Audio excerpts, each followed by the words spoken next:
Does an orthopedic condition or sports injury have you sidelined? Make your comeback with GW Hospital Sports Medicine. We offer services from neck to toe, including care for shoulders, hips, knees, ankles, and hands. Plus, we're the official healthcare partner of GW Athletics, the DC Furies, and the DC Revolution. Get back to doing the things you love. Learn more at gwhospital.com/sportsmed or call 888-4GW-DOCS. Physicians are not employees or agents of this hospital.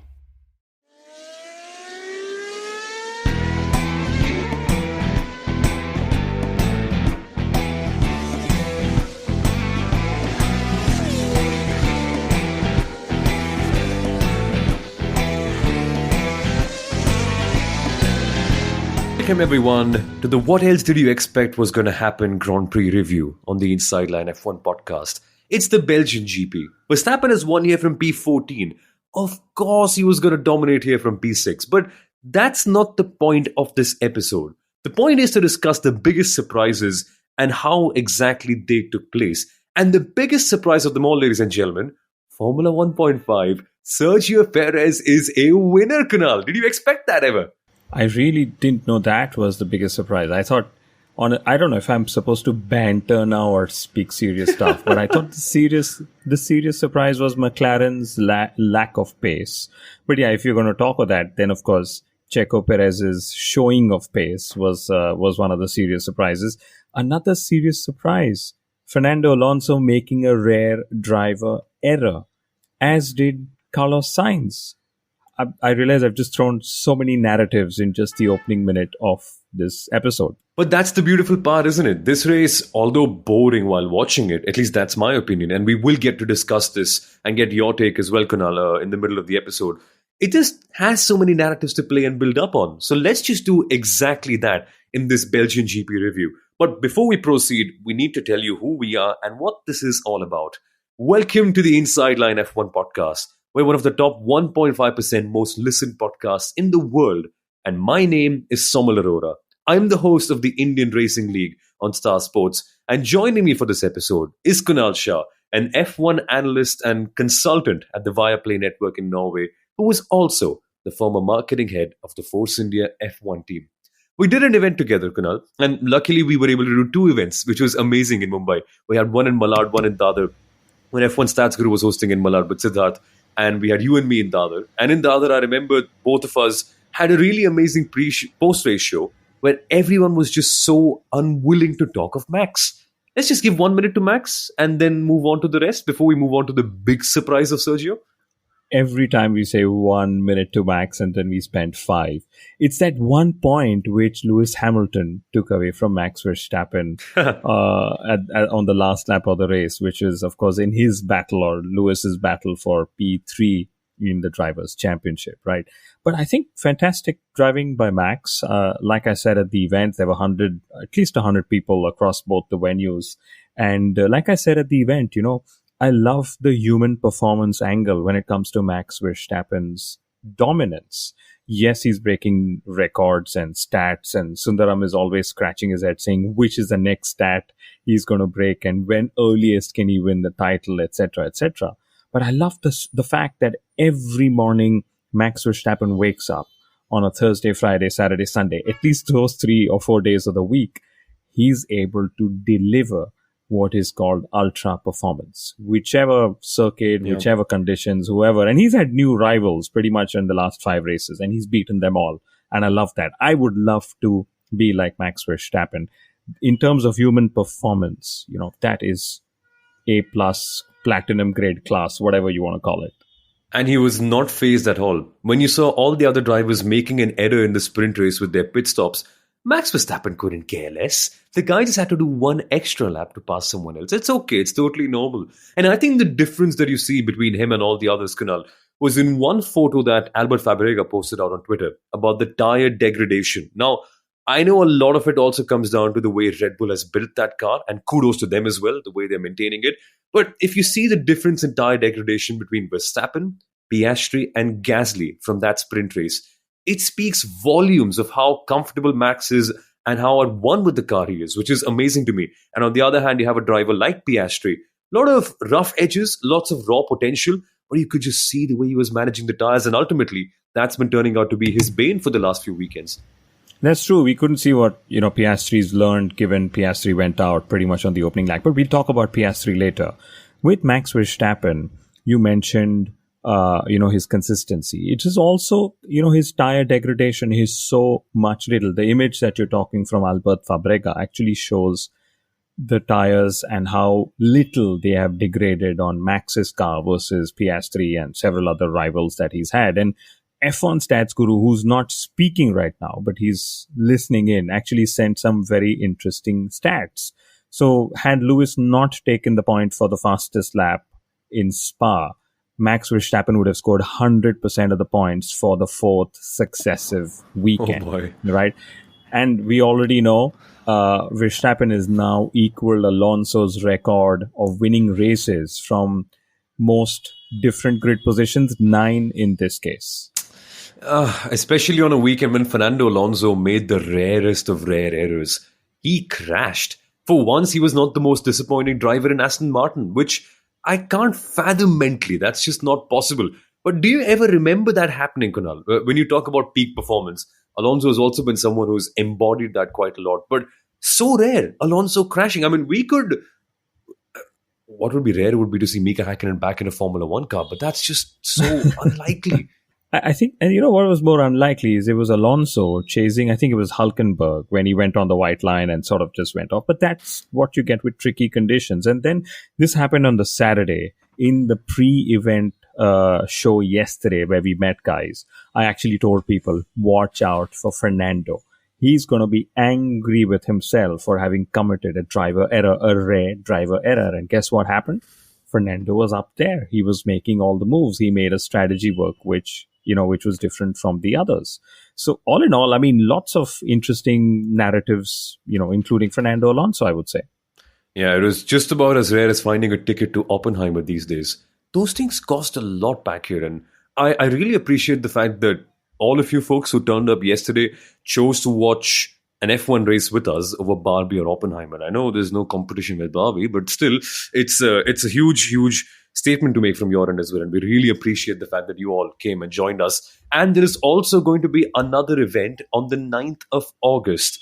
We're going to have a young Indian single-seater racer, one of the most successful ones that we've ever had, join us in person to talk about his stories in the sport. And he's going to be spending an hour with all of you talking about his favorite stories from the past, what he really thinks about when he's driving, and the entire recipe to his success as well. 9th August, Dadar Social. Stay tuned, everyone. We'll tell you who it is rather soon and open the registrations as well. But that's going to happen shortly. What I now want to get to in a second, Kunal, is my biggest surprise of the race. Sergio Perez finally winning Formula 1.5. It's happened, and it's strange, right? When we normally do our meetups, we get a decent sense of what the community feels like. And suddenly all the Checo Perez hype that existed back in March has all vanished. We couldn't find one Checo Perez fan in our race meetup. And it's interesting that nobody celebrated his P2 as well, as if it is just expected. But it's not expected considering how things are going so far. And, we know we have a lot of listeners in Mexico. They have written in the last time we asked, hey, who listens to us in Mexico? I would say, Checo Perez has sort of, and again, I'm going to quote Helmut Marko. He's always a little, to the point. He said, Perez has now woken up from his world championship dream, which he, of course, meant is the world championship dream that is over, right? And that's why we're able to see Checo do what he does. And although I must say that penalty between him and Lewis Hamilton in the sprint race was a little strange. Instead of celebrating the kind of move that Lewis pulled off, we actually ended up penalizing him. Yes, there was damage, but those were conditions that were sort of not the easiest to go racing in. But anyway, that's just No. Let's touch up upon that as well in a second, because that's strange, isn't it, Kunal? The fact that Lewis got penalized for racing.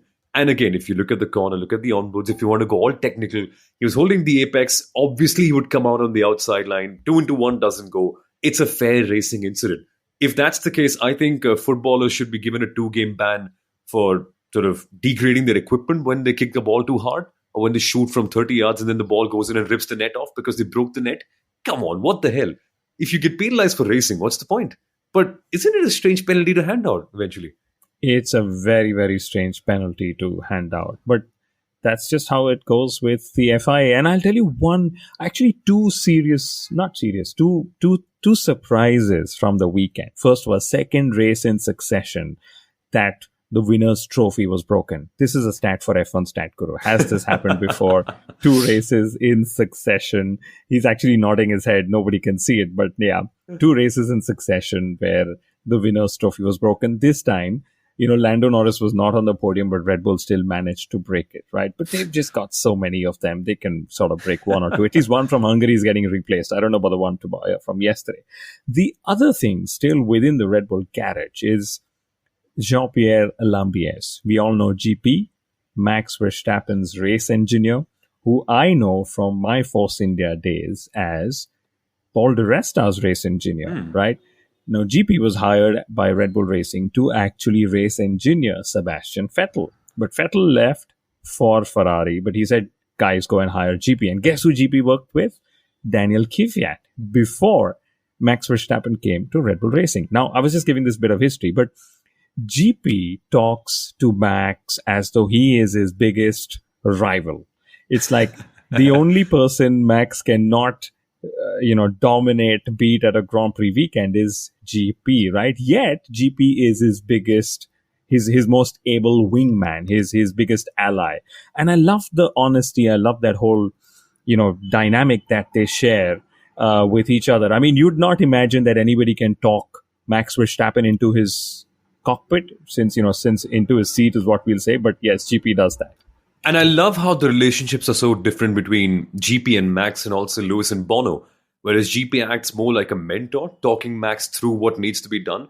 Bono will advise, guide, take opinions. Although GP does that as well. You see the difference in dynamic. GP holds a lot more power, whereas Bono is more consultative, if that's the right word. He'll always ask Lewis what's up. And both equally successful team relationships between the race engineer and the driver. And I love how both of them equally long-term. If you give enough time for it to mature, it works out so well. And that also brings me up to the point of Pierre Hamlin. I think he is Daniel Ricciardo's current race engineer at AlphaTauri.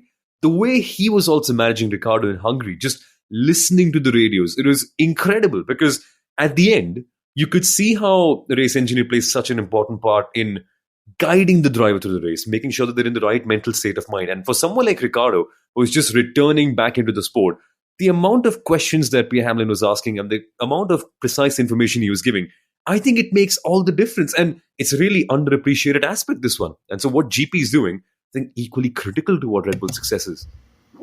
Oh, it's actually, the race engineer is actually the most critical. And often when a driver isn't performing, they try and, do the assessment with the race engineer and of the race engineer. It's also, replacing a race engineer is much cheaper than replacing a driver within the whole setup. But I think it's a fantastic dynamic.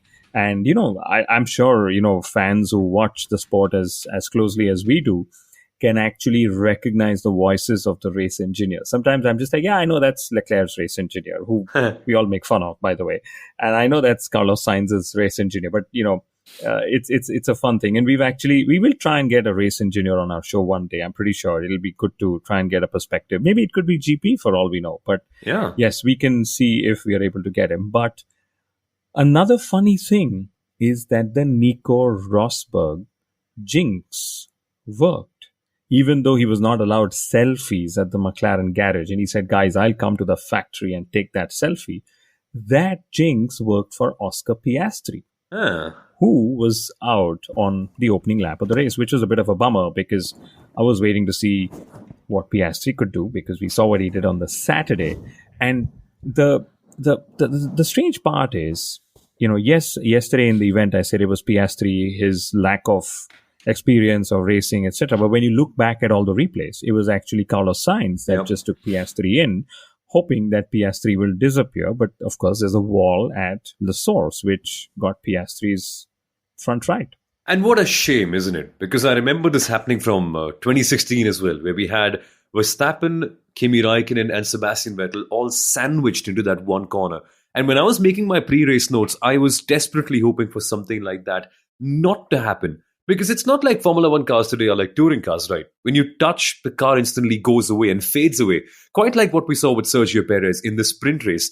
It's a shame. Although that's just the way the cars are built. One small impact can really change the way things went. And I think that whole incident made a huge difference in making this race a lot less entertaining, because the dynamic between Piastri and Sainz and the way the strategies would have played out, how he would have cycled out with the Mercedes and also Charles Leclerc, that would have been interesting to watch. But ultimately, we didn't quite get what we wanted. But still, looping back to Oscar, Kunal, very impressive indeed, because we had Ravi Shastri, the Indian cricket legend, a man who coached the Indian cricket team through its most successful times, won the Cricket World Cup with them, one of the great commentators of the sport, on the podcast. By the way, that episode releases on the 7th of August, and he talks a lot about his Formula One journey and why he loves Ayrton Senna so much. But on the subject of Oscar, Ravi has this whole ability to spot young natural talent and bring them all up. And he was particularly impressed with the way Oscar Piastri was going about it, which is quite something to say, because Ravi clearly knows how to spot an athlete who's at the peak of their game, and Oscar,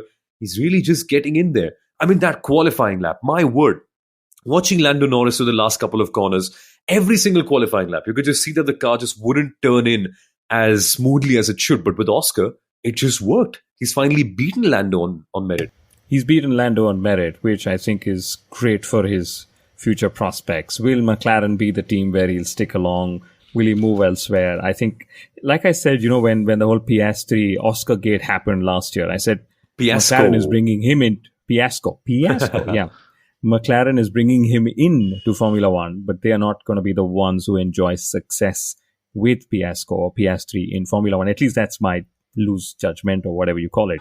And like I said, the gap in the middle sector, which is where Piastri was making all the difference with the McLaren high downforce package. Piastri's gap to Norris, Piastri was so far ahead to Norris in that sector, which so relies on driver skill and confidence and so on, was the same as Max Verstappen's gap to Checo Perez, right? Wow. Again, it's not that I've moved away from considering Lando Norris is a good driver or not. I'm just saying Piastri did rise to the occasion in Spa, and like Lando said, they don't have a selection of rear wings which can work in low downforce. Andrea Stella actually said we didn't have enough time to make it for Spa. Maybe we'll be ready for it in Monza. The other race, which would be high speed, will be Las Vegas. And then Lando Norris also said that because there was just one FP session, maybe they couldn't really fine tune the car for Spa as much as they would have liked. But he still managed to finish in the points despite literally being last. He was probably one of the first few ones to go on the hard tire at the first stops, and he was nowhere, but he switched on to the softs, and then he sort of made them work, pulled off some moves, and there we go. That's where it was. So I would say Rosberg's jinx worked just half for McLaren in this case. But buddy, that's what you get for breaking such a beautiful trophy and not apologizing. Come on, Lando. I mean, I know a couple of episodes ago we were starting off an episode saying, find me a reason to not like Lando Norris. I think he's taken that challenge up very, very personally, Kunal. He's broken such a beautiful trophy and not apologize. That's what you get, Lando. Screw you. No, just kidding. But no. He actually realized that his popularity ratings were going low. So in the pre-event conferences for Spa, he said, of course, I apologize. It was Max. I'll be a little more careful. He said, I will still do my champagne jump on the podium, but I'll make sure that I clear all the trophies. So that's what we will watch out for next race, literally, Sun Food. Say that, hey, Lando will clear all the trophies, assuming he gets to the podium. And he'll say, okay, now I'm going to do the champagne jump. And that's going to be one of those things to sort of look forward to, right? But interestingly, I would also turn around and say that in the case of Lando Norris and Oscar Piastri, they now have all the upgrades. The one upgrade they really want is to be able to sort of be quick in the high-speed circuits when they come. And we're going to have a few of them in the second half of the season. So we will see how that sort of progresses from here on. But, Somil, you have something to say about Norris? I do. It's interesting that you mentioned about how he's had a rough weekend. But he's not the only top-level driver who's had something tricky. And a lot of it could also go down to the single practice session that we had. that was also completely wet. So you barely had any time to properly understand the circuit and the conditions. And that was a big, big factor in Spa, because we saw something similar happen to George Russell as well. And his weekend was absolutely horrid. We all saw what happened in sprint qualifying, where he ended up jinxing his very own teammate. We saw Lance Stroll do that as well. It was strange, actually. One qualifying session where two teammates jinxed the other one. It is a little absurd. But Russell had a torrid weekend. So did Norris. And I feel a lot of it could also go down to the limited practice time. And funnily enough, Kunal, this is something that you mentioned at our event yesterday. The same thing benefited George Russell when he took his first ever victory in Brazil last year. That's correct. So it's literally, it's got nothing to do race by race. It's just the fact that challenging conditions, and it's about teams getting it right or not. But F1 Stats Guru pings yet again with a brilliant stat. So with Checo Perez finishing second yesterday, the earliest Max can actually seal the title is Japan, which would be a bit of a bummer because Japan is so early again. Can you imagine? Japan is so early in the morning that Europe is pretty much all asleep when Max ends up winning his title. So let's hope it doesn't actually end up being Japan, because hey, Viaplay also have the rights for Formula One in the Netherlands. So a bit of personal reasons why I'm saying that. But interestingly, all drivers in the standings, starting from Pierre Gasly, who's 12th, and lower, are now out of championship contention. No. And this includes Daniel Ricciardo and Nick De Vries. No. But here's the fun point. Lance Stroll can still be a Formula One World Champion this season. Don't ask me how. He doesn't know how either. Don't ask him either, but that's just how the numbers go. My dream is finally going to come true. At least it's alive for a little bit. So I'll stay with my solace for that. Just at least for a month more, I will enjoy that to the fullest. But wait, wow, Logan Sargent is out of the title picture. No freedom anymore, huh? No, okay, terrible joke. I think we will move on to something else. We need to talk about Alpine for a second before we go to anything else. Because... They've made all the statements this weekend. Do we really need to speak about Alpine? That's a good point, because when we often tend to bring Alpine up, we've noticed that nobody cares. It's just... I honestly do. I care about Otmar. I'll be honest. That man can work magic, and I've seen him in action do that. I've been a part of the team that actually has followed the magic with Otmar and so on.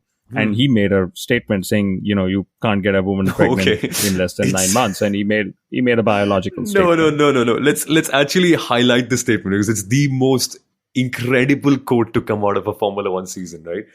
You can't impregnate 9 women and then expect them to have a baby in 1 month. It's beautiful. Does he often throw up like nuggets like this one, Kunal? Otmar? I really should have been more attentive in all our board meetings, I would say. But talking of team principles, I have to say this. I love the whole sticker challenge that Red Bull and Ferrari went through. Those very stickers, like one sticker we pay £5 each for or whatever. They're going and sort of destroying and using those stickers for all fun activities. I think Christian Horner put a black tape on a fan with a Ferrari hat and sort of put a Red Bull sticker. So Ferrari went and put a Ferrari prancing horse sticker on the Red Bull motorhome. And then on the start grid, Christian Horner very slyly goes and puts the Red Bull sticker on Fred Vasseur's jacket. And I love these kind of nuances and these kind of funny things to follow in Formula One. This is why our Inside Line F1 Parody Awards at the end of the season are actually so well subscribed to, because we remember all these fun moments, spin them up, and present them to you before the year ends, literally. Oh yeah, we're also going to have a mid-season review coming up shortly as well, so stay tuned for that. But before we get to anything else, before we also get to the tires, one very quick word on Alpine. It's incredible that on the weekend that Fernando Alonso crashed and Oscar Piastri also couldn't get to the end of the race, they got a podium and they got a new head, which is the thing that they love the most, right? New bosses. It's great to have one every other week. It's so much fun. So Alpine have had the perfect weekend that they could imagine. It's great. And Oscar Piastri, when he shared his podium picture from the sprint, he actually just shared a picture of him and Max Verstappen. Now, I don't know if that was on purpose or not. And his mom's been, of course, active. I don't know if, again, it's his mom or it's a fake account pretending to be his mom. Why would you pretend to be Oscar Piastri's mom of all the people in the world? Social media hamster wheel, you will do what it takes to run faster and faster on that wheel, get likes and follows and views and all of that. You can pretend to be Margot Robbie. I don't know who that is, but okay. What? Okay, we need to educate you, Kunal. But okay, to the point. Yeah, to the point. Yeah, and something very interesting about McLaren. Lando Norris said he was embarrassed that he was overtaken even before the DRS zone started on the Camel Straight. So clearly, he's probably walking into the McLaren factory tomorrow, which is a Tuesday after the race. Even I think teams will work 1 week before they take the summer off. He's going to go with the saw and keep chopping that rear wing by himself because he's like, guys, I need it ready for Monza or I am, chopping my own rear wing off. Oh, exactly. It's insane how that happened. But last thing we need to talk about is also tires. There's been big statements being made. Lots of drivers have come out and said that these Pirelli tires are horrid. It just doesn't work in the rain. We saw, I think I read some Paddock insider or some expert or some former Formula One driver say that these Pirelli tires are pretty much useless because if you see the amount of deck that they had in a 6-lap race, was it 6-lap? 11 laps, and we had so many of them under safety cars. Roughly 5-7 odd lap race. That's what even is the point anymore? Why do we even have wet races? That's what F1 was testing in true sense. They said we anyway have a sprint, which is a shorter format. Can we do a sprint to a sprint, which is like a 6-lap race? And even in that, drivers sort of needed a pit stop. And then George Russell said, very funny. I love this. There's George Russell, who's British, who speaks proper English, as we know. And he said the Pirelli wets are absolutely useless. Right? Russell it was, and Mario Isola, who's Italian but speaks good English, said, yeah, our Pirelli wets are absolutely useless if they are used behind the safety car, right? And of course, motorsport.com has gone and made some headlines about this. But yeah, the tires have always been a struggle, especially the wets and inters and whatever. And interestingly, Alpine and Alfa Romeo brought just 9 wheel rims or had one less wheel rim this weekend. So they had just 9 race tire sets yesterday. And Lance Stroll had also 9 because he damaged one of his in that incident in SQ1. But yeah, these are the kind of things we normally end up picking on the Inside Line F1 podcast. Indeed. And last thing before we close off the episode, look at the points, everyone. Charles Leclerc, George Russell, tied for P5 on 99 points. Carlos Sainz is only a few points behind at 92. And Lando Norris is quickly closing in. It's at 69. And the way things are going so far, it has been rampant. But the most incredible part, Fernando Alonso, Lewis Hamilton, after so many years, still just split by 1 point for P3 in the championship. This is going to be fun to watch. Absolutely. And still, only Max, Fernando, and Lewis are the 3 drivers to have scored a point at every single Grand Prix this weekend, or every single Grand Prix weekend. I can't say every single race because, Fernando, of course, spun out of that sprint. But anyway, every single Grand Prix weekend. And I think that's pretty fantastic. But yeah, Formula 1.5, that's where we all end up and should end up focusing on. No, absolutely. And folks, if you enjoyed listening to this episode or watching this race and then talking about it, please feel free to subscribe to the Inside Line F1 podcast. And as I mentioned earlier, we are going to have 2 really special things coming up shortly. August the 7th, Ravi Shastri, the Indian cricketing legend, he is going to come on the Inside Line F1 podcast to talk about his F1 stories. And more importantly, how would he coach drivers like Charles Leclerc, drivers like Max Verstappen, drivers like Daniel Ricciardo in the current stages of their career? And also, if he had the chance, how would he run something like the Red Bull Driver Academy? Would he do something different to what Helmut Marko is doing at the moment? And that's quite something coming from someone who was one of the most successful coaches of the Indian cricket team. That's going to come up on August 7th. August 9th, an unnamed Formula 2... Oh, shit, I've given it away. An unknown Indian single-seater racing driver who's one of the most successful drivers to take part in Indian history is going to be joining us at Dada Social on the 9th, and the registrations for that are going to open shortly. So stay tuned for that, everyone. We'll be back with the mid-season review, Ravi's episode, and so much more. Take care, everyone. Enjoy the break. And it's not going to be a break on the Inside Line F1 podcast. So stay where you are. Bye-bye.